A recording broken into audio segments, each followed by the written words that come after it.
নমস্কাৰ সকলোকে পুনৰ স্বাগতম জনাইছো আমাৰ অন্য এটা জব ইনফৰমেটিভ ভিডিঅ'লৈ। আজিৰ ভিডিঅ'টোত আপোনালোকৰ বাবে খুবেই এটা ভাল খবৰ লৈ আহিছোঁ, কাৰণ আজিৰ ভিডিঅ'টোত আপোনালোকৰ বাবে গাঁও প্ৰধানৰ কিছুমান ভেকেঞ্চিৰ বিষয়ে আলোচনা কৰিবলৈ লৈছোঁ। গতিকে ভিডিঅ'টো শেষলৈকে চাই থাকক। কেনেদৰে আপোনালোকে এপ্লাই কৰিব লাগিব, কোনসকল কেণ্ডিডেটে এপ্লাই কৰিব পাৰিব, এজ লিমিট কিমান হ'ব, এডুকেশ্যনেল কোৱালিফিকেশ্যন কিমান লাগিব, সকলোখিনি ডিটেইলছ আমি এই ভিডিঅ'টোতে আলোচনা কৰিছোঁ। গতিকে ভিডিঅ'টো শেষলৈকে চাই থাকক। আৰু যিসকলে আমাৰ চেনেলটোলৈ প্ৰথমবাৰৰ বাবে ভিজিট কৰিছে তেওঁলোকে চেনেলটো ছাবস্ক্ৰাইব কৰি কাষতে থকা বেল আইকনটো প্ৰেছ কৰি ৰাখিব, এনেধৰণৰ জব ইনফৰমেটিভ ভিডিঅ'সমূহৰ ন'টিফিকেশ্যন প্ৰতিদিনে লাভ কৰিবলৈ। আৰু যদি ভিডিঅ'টো ভাল লাগে এটা লাইক কৰিবলৈ নাপাহৰিব। তেনেহ'লে আহক দেৰি নকৰি আমি এই ৰিক্ৰুটমেণ্টটোৰ বিষয়ে সকলোখিনি ডিটেইলছ জানি লওঁ। ডেপুটি কমিশ্যনাৰ নগাঁৱৰ ফালৰ পৰা আপোনালোকৰ বাবে পদখিনি মুকলি কৰি দিছে।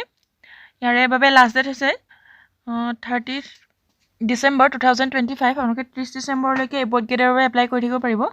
ডেপুটি কমিশ্যনাৰ নগাঁৱৰ ফালৰ পৰা আপোনালোকৰ বাবে পদখিনি মুকলি কৰি দিছে। ইয়াতে টোটেল 68টা ভেকেঞ্চি আপোনালোকে দেখিবলৈ পাব।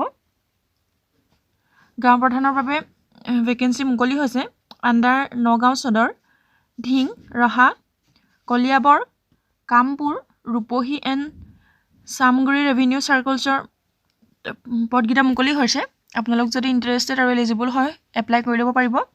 ইয়াতে সকলোখিনি ডিটেইলছ আমি আলোচনা কৰিছোঁ। নেম অফ পোষ্ট হৈছে গাঁও প্ৰধান, আৰু টোটেল পোষ্ট হৈছে 68টা পোষ্ট। আৰু নেম অফ ৰেভিনিউ চাৰ্কলছ দিয়া হৈছে নগাঁও সদৰ, ধিং, ৰাহা, কলিয়াবৰ, ৰূপহী আৰু চামগুৰি। আৰু ইয়াতে আছে চামগুৰিৰ পাছতে আছে কামপুৰ। এইকেইটা ৰেভিনিউ চাৰ্কুলত পদ মুকলি হৈছে গাঁও প্ৰধানৰ বাবে। আৰু এলিজিবিলিটিখিনিৰ কথা ইয়াতে কোৱা হৈছে। এজ লিমিট আপোনালোক 30 বছৰৰ কম হ'ব নালাগিব, মানে 30 বছৰৰ পৰাহে আপোনালোকে এপ্লাই কৰিব লাগিব। আৰু ইয়াতে 65 ইয়াৰ্ছলৈকে আপোনালোকে এপ্লাই কৰি থাকিব পাৰিব। 30 বছৰৰ পৰা 65 বছৰ পৰ্যন্ত এই পদকেইটাৰ বাবে এপ্লাই কৰিব পাৰিব। আৰু আপোনালোক এজন ইণ্ডিয়ান চিটিজেন হ'ব লাগিব। আৰু এই লোকেল এৰিয়া কেইটাৰ আপোনালোক পাৰ্মানেণ্ট ৰেচিডেণ্ট হ'ব লাগিব, তেতিয়াহে আপোনালোকে এই পদকেইটাৰ বাবে এলিজিবল হ'ব। আৰু আপোনালোক কোনো গভৰ্ণমেণ্ট এমপ্লয়ী হ'ব নালাগিব, তেতিয়াহে আপোনালোক এলিজিবল হ'ব। এডুকেশ্যন কোৱালিফিকেশ্যনৰ কথা ইয়াত কোৱা হৈছে। আপোনালোক 10+ কৰিলেই ইয়াতে এপ্লাই কৰিব পাৰিব। মিনিমাম আপোনালোকে যদি 10 পাছ কৰিছে তেনেহ'লে এই পদকেইটা আপোনালোকে এপ্লাই কৰিব লাগিব। আৰু ফিজিকেলি আপোনালোক ফিট হ'ব লাগিব, তাৰ বাবেও আপোনালোকৰ এলিজিবিলিটিত কোৱা হৈছে। আৰু হাউ টু এপ্লাইৰ ক্ষেত্ৰত কোৱা হৈছে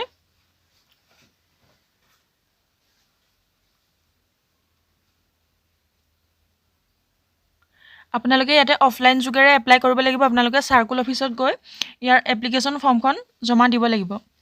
যোনসকল এলিজিবল আৰু ইণ্টাৰেষ্টেড হয় তেওঁলোকে সেইখন ফৰ্মখন ফিল আপ কৰি আপোনালোকে চাৰ্কুল অফিচত জমা দিব লাগিব। আৰু ইয়াৰে ইম্পৰ্টেণ্ট ডেটছৰ কথা কোৱা হৈছে। এপ্লিকেশ্যন ফৰ্ম ইয়াতে ষ্টাৰ্ট হৈছে 6 ডিচেম্বৰ 2025 পৰা, আৰু লাষ্ট ডেট হৈছে ইয়াতে 30 ডিচেম্বৰ 2025। আপোনালোকে 6 ডিচেম্বৰৰ পৰা 30 ডিচেম্বৰৰ ভিতৰত পদকেইটাৰ বাবে এপ্লাই কৰিব পাৰিব। যদি ইণ্টাৰেষ্টেড আৰু এলিজিবল হয় তেওঁলোকৰ বাবে খুবেই এটা ভাল অপৰচুনিটি। আজিলৈ ভিডিঅ'টো ইমানেই আছিলে। যদি ভিডিঅ'টো ভাল লাগে এটা লাইক কৰিবলৈ নাপাহৰিব। আৰু চেনেলটোলৈ প্ৰথমবাৰৰ বাবে অহাসকলে চেনেলটো ছাবস্ক্ৰাইব কৰি ৰাখিব, এনেধৰণৰ জব ইনফৰমেটিভ ভিডিঅ'সমূহ ন'টিফিকেশ্যন প্ৰতিদিনে লাভ কৰিবলৈ। আৰু ভিডিঅ'টো শেষলৈকে চাই থকাৰ বাবে বহুত বহুত ধন্যবাদ।